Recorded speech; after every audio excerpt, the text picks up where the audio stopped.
ഒന്ന് നോക്കൂ, ഈ കാണുന്ന പവർ ലൈനുകൾ. ഇതാണ് നമ്മുടെ ആധുനിക ലോകത്തിന്റെ രക്തചംക്രമണ വ്യവസ്ഥ എന്ന് വേണമെങ്കിൽ പറയാം. നമ്മുടെ വീടുകളിലേക്കും ഫാക്ടറികളിലേക്കും എന്തിന് നമ്മുടെ ഫോണുകളിലേക്കുമൊക്കെ കറന്റ് എത്തിക്കുന്ന സിരകളാണിവ. ചുരുക്കി പറഞ്ഞാൽ ആധുനിക ലോകത്തിന്റെ ഒരു ജീവനാടി തന്നെ. നമ്മളെല്ലാവരും ദിവസവും കാണുന്ന ഒന്നാണിത്, അല്ലേ? ഈ വലിയ നെറ്റ്വർക്ക്. പക്ഷെ നമ്മൾ എപ്പോഴെങ്കിലും ഒന്ന് ആലോചിച്ച് നോക്കിയിട്ടുണ്ടോ, ആരാണിതൊക്കെ ശരിക്കും ഉണ്ടാക്കുന്നതെന്ന്? അപ്പോൾ ആ ചോദ്യത്തിനുള്ള ഉത്തരമാണ് ബജൽ പ്രൊജക്ട്സ്. ഈ ഊർജ്ജ ലോകത്തെ ശില്പികളെ പറ്റിയാണ് നമ്മളിന്ന് കുറച്ചുകൂടി അടുത്തറിയാൻ പോകുന്നത്. അപ്പോൾ നമ്മളിന്ന് എന്തൊക്കെയാണ് നോക്കാൻ പോകുന്നതെന്നല്ലേ? ആദ്യം ഒരു വ്യാവസായിക ഭീമന്റെ പിൻഗാമിയെക്കുറിച്ചറിയാം. പിന്നെ ആരാണ് ഈ ബജൽ പ്രോജക്ട്സ് എന്ന് വിശദമായി നോക്കാം. അവരെങ്ങനെയാണ് ഈ ലോകത്തിന്റെ പവർ ഗ്രിഡ് ഉണ്ടാക്കുന്നതെന്നും ഈ ഊർജ്ജത്തിന്റെ ബിസിനസ് എങ്ങനെ പോകുന്നുവെന്നും പരിശോധിക്കാം. അവസാനം ഭാവിയെക്കുറിച്ചുള്ള ഒരു നോട്ടവും. ശരി, അപ്പം നമുക്ക് തുടങ്ങാല്ലേ? ബജലിന്റെ കഥ മുഴുവനായിട്ട് മനസ്സിലാവണമെങ്കിൽ നമ്മൾ അതിന്റെ വേരുകളിൽ നിന്ന് തന്നെ തുടങ്ങണം. അതായത് ബജാജ് ഗ്രൂപ്പിൽ നിന്ന്. ഏകദേശം ഒരു നൂറ്റാണ്ടോളമായി ഇന്ത്യയുടെ വ്യാവസായിക വളർച്ചയുടെ ഓരോ സ്റ്റെപ്പിലും ബജാജ് ഗ്രൂപ്പിന്റെ ഒരു കയ്യൊപ്പ് നമുക്ക് കാണാൻ പറ്റും. ഈ ഗ്രൂപ്പിന്റെ വലിപ്പം എത്രയാണെന്ന് മനസ്സിലാക്കാൻ ഈ കണക്കുകൾ മാത്രം മതിയാവും. $167 ബില്യൺ കൂടുതൽ മാർക്കറ്റ് ക്യാപ്, 90 വർഷത്തിൽ കൂടുതലുള്ള പ്രവർത്തന പാരമ്പര്യം, അതുപോലെ 40-ലധികം ഗ്രൂപ്പ് കമ്പനികളും.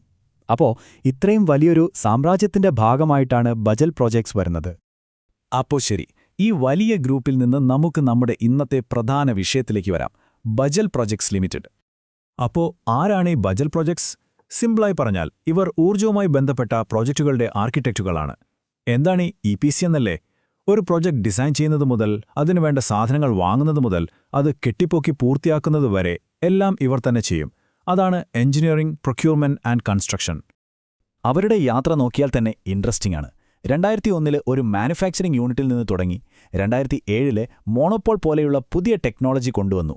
പിന്നെ കണ്ടോ, 2023 ബജാജ് ഇലക്ട്രിക്കൽസിൽ നിന്ന് മാറി ഒരു ഇൻഡിപെൻഡന്റ് കമ്പനിയായി മാറി.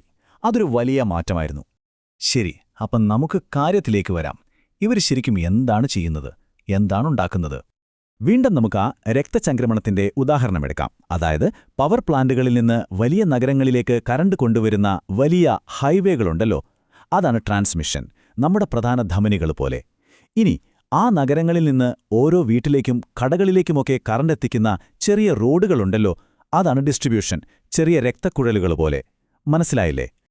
അപ്പോൾ ഈ പറയുന്ന പവർ ഹൈവേകളാണ് ഈ കാണുന്നത്. ഇടതുവശത്തുള്ളത് നമ്മൾ സാധാരണ കാണാറുള്ള ലാറ്റിസ് ടവറുകൾ, വലതുവശത്തുള്ളത് കുറച്ചുകൂടി മോഡേൺ ആണ്, സ്ഥലം ലാഭിക്കാൻ പറ്റുന്ന മോണോപോളുകൾ. രണ്ടും ബജലുണ്ടാക്കുന്നതാണ്. ഇനി ഇത് നോക്കൂ, ഇതാണ് പവർ ഗ്രിഡിന്റെ ട്രാഫിക് ജംഗ്ഷൻ എന്ന് പറയാം. സബ്സ്റ്റേഷനുകൾ.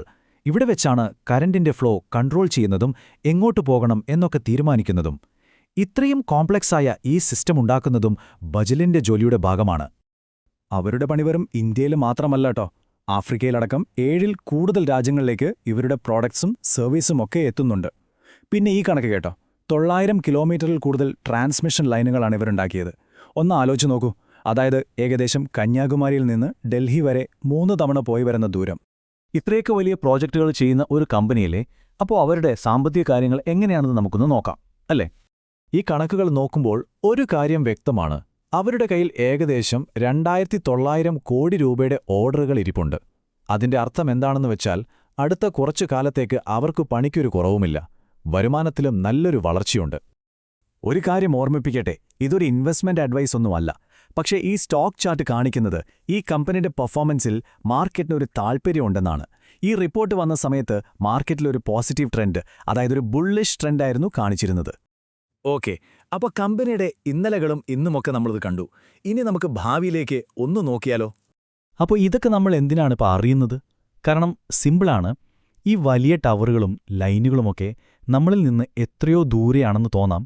പക്ഷെ അവ നമ്മുടെ ഡെയിലി ലൈഫിന്റെ ഒരു ഭാഗമാണ്. ദേ, ഇപ്പോൾ നിങ്ങൾ ഈ ഫോൺ ചാർജ് ചെയ്യുന്നില്ലേ? ആ കറണ്ട് പോലും ഒരുപക്ഷെ ബജലുണ്ടാക്കിയൊരു ലൈനിലൂടെ ആയിരിക്കും വരുന്നത്. അടിസ്ഥാനപരമായിട്ട് അവരുടെ ജോലി ഇതാണ്: കണക്റ്റ് ചെയ്യുക, പുരോഗതിക്ക് ഏറ്റവും വേണ്ട ഒന്നായ വൈദ്യുതിയെ എല്ലായിടത്തും എത്തിക്കുക. അങ്ങനെ അവർ നമ്മുടെ ലോകത്തെ കൂടുതൽ പ്രകാശമുള്ളതാക്കുന്നു. അപ്പോൾ ഇതാണ് ബജൽ പ്രൊജക്ട്സ് ലിമിറ്റഡ്. ബജാജ് ഗ്രൂപ്പിന്റെ പാരമ്പര്യവും ശക്തിയും ഉൾക്കൊണ്ട് ലോകത്തിന് മുഴുവൻ ഊർജ്ജം നൽകുന്നൊരു കമ്പനി. അപ്പോൾ നമ്മളിത് അവസാനിപ്പിക്കുമ്പോൾ ഒരു ചോദ്യം ബാക്കിയുണ്ട്. ലോകം മുഴുവൻ ഇപ്പോൾ സോളാർ എനർജിയിലേക്കും കാറ്റിൽ നിന്നുള്ള ഊർജ്ജത്തിലേക്കുമൊക്കെ മാറിക്കൊണ്ടിരിക്കുകയാണല്ലോ. അപ്പോൾ ഈ മാറ്റത്തിനനുസരിച്ച് ഇന്നത്തെ പവർ ഗ്രിഡുകൾക്ക് എന്ത് മാറ്റം വരണം? നാളത്തെ നമ്മുടെ ആവശ്യങ്ങൾ നിറവേറ്റാൻ ഏത് തരം ഗ്രിഡായിരിക്കും നമുക്ക് വേണ്ടിവരിക? ചിന്തിക്കാൻ ഒരുപാടുണ്ടല്ലേ?